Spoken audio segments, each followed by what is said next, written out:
Hello guys welcome back to Vamshi talks. ఇలాంటి cricket and IPL updates అన్ని తెలుసుకోవాలంటే ఇప్పుడే ఛానల్ ని సబ్స్క్రైబ్ చేసుకోండి. ఇంకా మనం డైరెక్ట్ గా వీడియోలోకి వెళ్తే Indian team second T20 world cup లో కూడా అగెనిస్ట్ నమీబియాతో మ్యాచ్ అయితే ఈజీగా గెలిచింది. ఈ మ్యాచ్ గెలవడానికి మెయిన్ పాత్ర ఇషాన్ కిషన్, హార్దిక్ పాండ్యా, వరుణ్ చక్రవర్తి ఇలా ఇండియన్ ప్లేయర్స్ సూపర్ పర్ఫార్మెన్స్ తో మ్యాచ్ అయితే చాలా ఈజీగా గెలిచాం. అగెనిస్ట్ నమీబియాతో టోటల్ గా 93 రన్స్ తో బిగ్ మార్జిన్ విక్టరీ గెలిచామని చెప్పుకోవచ్చు. ఇంకా మ్యాచ్ స్టార్ట్ అవడానికి ముందే మనం చాలా సస్పెన్స్ అయితే వచ్చాం. అభిషేక్ శర్మ మ్యాచ్ ఆడతాడా లేదా, సిరాజ్ ప్లేస్ లో బుమ్రా వస్తాడా లేదా, అండ్ కుల్దీప్ యాదవ్ కి ఒక ఛాన్స్ ఇచ్చి పాకిస్తాన్ మ్యాచ్ కి రెడీ చేస్తారా, ఇలాంటి డౌట్స్ అయితే మ్యాచ్ స్టార్ట్ అయింది. టాస్ కంప్లీట్ అయ్యాక సూర్యకుమార్ యాదవ్ ఈ క్వశ్చన్స్ అన్నిటికీ కరెక్ట్ ఆన్సర్ అయితే ఇచ్చాడు. మెయిన్ గా అభిషేక్ శర్మ ప్లేస్ లో సంజు శాంసన్ రావడం అయితే మనందరికి తెలుసు.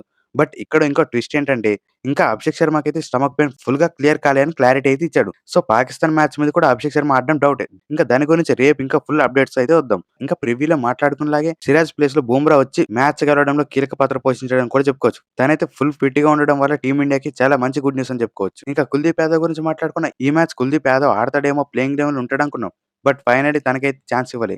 వరుణ్ చక్రవర్తి అండ్ అక్షర్ పటేల్ తోనే వెళ్ళారు. అండ్ వాళ్ళిద్దరు కూడా బెస్ట్ బౌలింగ్ వేశారని చెప్పాలి ఈ రోజు. ఇవి టాస్ తర్వాత వచ్చిన ఫుల్ అప్డేట్స్. ఇంకా ఈరోజు మ్యాచ్ ఎలా అయింది, ఇండియన్ టీం ఎలా గెలిచిందో క్లారిటీగా మాట్లాడుకుందాం. మెయిన్ గా ఇండియన్ టీం గెలిచిన నమీబియా కెప్టెన్ కి అండ్ వాళ్ళ వాళ్ళ ఫైటింగ్ స్పిరిట్ కి అయితే హ్యాట్స్ ఆఫ్ చెప్పాలి. వాళ్ళ బౌలింగ్ అయితే వేరే లెవెల్ వేసారని చెప్పాలి. టీమిండియా టోటల్ స్కోర్ 250 అలా కొట్టే ఛాన్స్ ఉన్నప్పుడు కూడా 209 కి ఆపారంటే చాలా గ్రేట్ అని చెప్పుకోవచ్చు. అందుకే ఈ వరల్డ్ కప్ లో ఏ టీం కూడా అంత తక్కువ అంచనా వేయొద్దు. ఇంకా నమీబియా కెప్టెన్ టాస్ గెలిచి బౌలింగ్ తీసుకున్నాడు ముందు.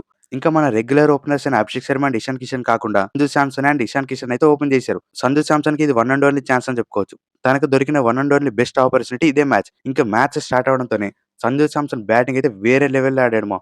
కంటిన్యూగా 3 సిక్సెస్ కొడుతూ మ్యాచ్ అయితే వేరే లెవెల్‌కి తీసుకెళ్లాడు. బట్ ఆ ఫ్లో అలా కంటిన్యూ చేయలేకపోయాడు. జస్ట్ 8 బాల్స్ లోనే 22 కొట్టి ఔట్ అయిపోయాడు. తన స్ట్రైక్ రేట్ అయితే 275 ఉంది. అభిషేక్ శర్మ లాంటి బ్యాటింగే చేశాడు కానీ ఫుల్ కంటిన్యూగా ఆడలేకపోయాడు. అదైతే చాలా డిసప్పాయింట్ అయింది సంజు శాంసన్ విషయంలో. ఇంకా ఇషాన్ కిషన్ విషయానికొస్తే టీ20 వరల్డ్ కప్ ముందు ఎలా ఆడాడో టీ20 వరల్డ్ కప్ లో కూడా అలానే ఆడాడు.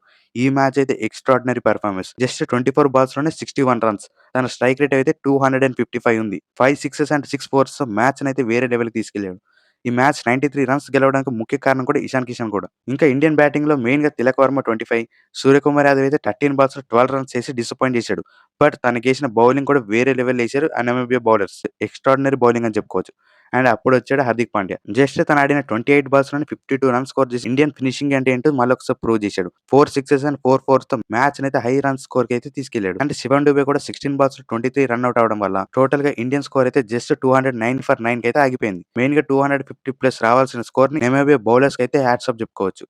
లాస్ట్ ఓవర్స్ లో అయితే బాగా కట్టడి చేశారని చెప్పాలి ఇండియన్ బ్యాటర్స్ ని. ఇంకా వాళ్ళ బౌలింగ్ విషయానికి వచ్చిన వాళ్ళ కెప్టెన్ అయిన హెరాస్మస్ గురించి అయితే వండర్ఫుల్ పర్ఫార్మెన్స్ ఇచ్చాడని చెప్పాలి ఈ రోజు. జస్ట్ తను వేసిన 4 ఓవర్స్ లో 20 రన్స్ ఇచ్చి 4 వికెట్స్ అయితే తీశాడు. తన దగ్గర నుంచి ఎక్స్ట్రాడినరీ బౌలింగ్ అని చెప్పుకోవచ్చు. కెప్టెన్ గా తన వంతు పర్ఫార్మెన్స్ అయితే సింగిల్ హ్యాండెడ్ గా ఇచ్చాడు ఈ మ్యాచ్ లో. హ్యాట్స్ ఆఫ్ టు ది హెరాస్మస్ కెప్టెన్. బట్ ఈ బ్యాటింగ్ లో ఏదైనా ప్రాబ్లం ఉందంటే ఫినిషింగ్ డిపార్ట్మెంట్ లో ఈ రోజు అయితే ఇండియన్ టీం ఫెయిల్ అయిందని చెప్పాలి. మరి నెక్స్ట్ వచ్చే పాకిస్తాన్ మ్యాచ్ కి అయితే వీళ్ళందరూ రెడీగా ఉండి పాకిస్తాన్ తో గెలవాలంటే మన ఫినిషింగ్ డిపార్ట్మెంట్ కూడా చాలా స్ట్రాంగ్ గా ఉండాలి. అప్పుడే మన టీం ఫుల్ కాన్ఫిడెంట్ అయితే మ్యాచ్ ని గెలవచ్చు. ఇంకా 210 టార్గెట్స్ వచ్చిన నమీబియా టీం ఇండియాలో స్ట్రాంగ్ డిపార్ట్మెంట్ అయిన బౌలింగ్ యూనిట్ తో గెలవగలదంటే డౌటే. బట్ స్టార్టింగ్ అయితే వేరే లెవెల్ ఇచ్చారు నమీబియా బ్యాటర్స్ ని. జస్ట్ వాళ్ళు ఆడిన పవర్ ప్లే లోనే 57 ఫర్ 1 వికెట్ అయితే ఉంది. ఇండియన్ బౌలర్స్ నుంచి కొన్ని రన్స్ అయితే లీక్ చేశారని చెప్పొచ్చు. సో ఇండియన్ టీమ్ కూడా కొంచెం టెన్షన్ వచ్చింది ఈ పొజిషన్ లో. బట్ ఇక్కడ వచ్చాడు మా వరుణ్ చక్రవర్తి. ఇక్కడ నుంచి మ్యాచ్ మొత్తం వన్ సైడ్ చేయడంలో మెయిన్ కారణం ఏంటని చెప్పుకోవచ్చు. ఒక్కసారి ఇండియన్ బౌలింగ్ ఫిగర్స్ ఏంటో చెప్తే వినండి. బూమ్రా 4 ఓవర్స్ లో 20 రన్స్ ఇచ్చి 1 వికెట్ అయితే తీశాడు. అంటే తన ఎకనామిక్ 5 ఉంది. వరుణ్ చక్రవర్తి అయితే ఎక్స్ట్రాడినరీ స్పెల్ వేసాడని చెప్పాలి. తను వేసిన 2 ఓవర్స్ లోనే 7 రన్స్ ఇచ్చి 3 వికెట్స్. తన దగ్గర నుంచి వన్స్ అగైన్ ఎక్స్ట్రాడినరీ పర్ఫార్మెన్స్. ఇంకా వరుణ్ చక్రవర్తి తోడుగా అక్షర్ పటేల్ అయితే వేరే లెవెల్ బౌలింగ్ కూడా వేశాడు. 3 ఓవర్స్ లో 20 రన్స్ ఇచ్చి 2 వికెట్స్ అయితే తీశాడు. ఈ 3 ఓవర్స్ లో ఒక మెయిడిన్ ఓవర్ కూడా ఉంది అక్షర్ పటేల్ నుంచి. ఇంకా బౌలింగ్ ఫిగర్స్ లో ఎవరైనా కొంచెం ప్రాబ్లం ఉందంటే హర్షదీప్ సింగ్ అయితే పవర్ ప్లే లో ఆడుకున్నారని చెప్పాలి నమీబియా బ్యాటర్స్. తను వేసిన 3 ఓవర్స్ లో 36 రన్స్ ఇచ్చి 1 వికెట్ అయితే తీశాడు. ఇంకా హార్దిక్ పాండ్యా గురించి స్పెషల్ గా చెప్పవసరం లేదు. ఇంకా తను వేసిన 4 ఓవర్స్ లో జస్ట్ 21 రన్స్ ఇచ్చి 2 వికెట్స్ అయితే తీసుకొని మ్యాచ్ వన్ సైడ్ చేశాడు హార్దిక్ పాండ్యా. సో ఇలా ఇండియన్ టీం అయితే ఈజీగా గెలిచింది అగ్నెస్ట్ నమీబియా. పాకిస్తాన్ టీమ్‌తో రెడీగా ఉన్నారని చెప్పుకోవచ్చు. ఇలాంటి బ్యాటింగ్ అండ్ బౌలింగ్‌తో. సో ఎంతమంది పాకిస్తాన్ మ్యాచ్ గురించి రెడీగా ఉన్నారో కింద కామెంట్ చేయండి.